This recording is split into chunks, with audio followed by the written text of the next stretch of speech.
It's October. It's Cybersecurity Awareness Month. And DHS, yes, I'm going to give you a plug because it is a good thing.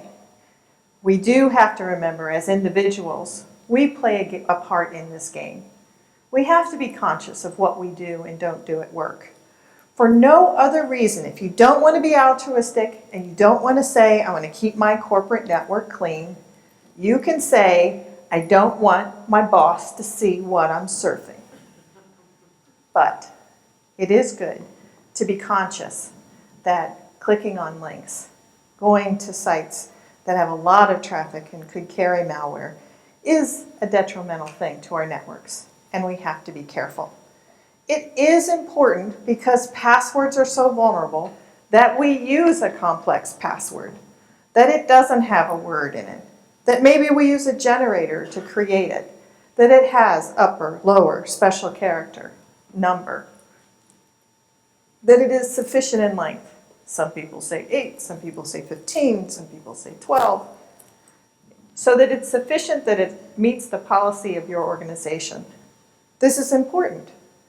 And as you are a user and you have a password on 50 million different sites, that you don't use the same password on all of those public sites and your email at work and your computer at work, right?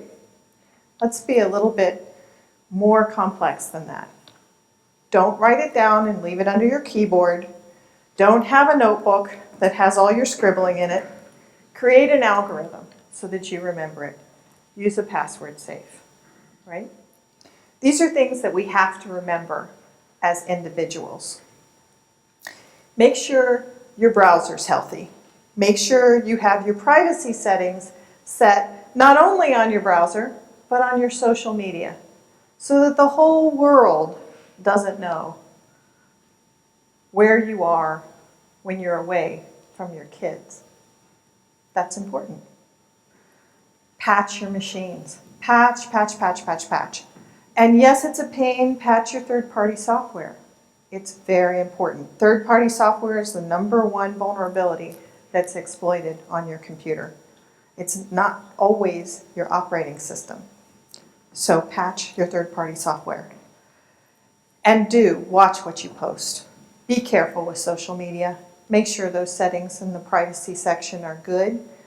Make sure you don't post things that you'll regret posting tomorrow or next year or the next time you go for a job, because there is no privacy in social media, and we all have to remember that.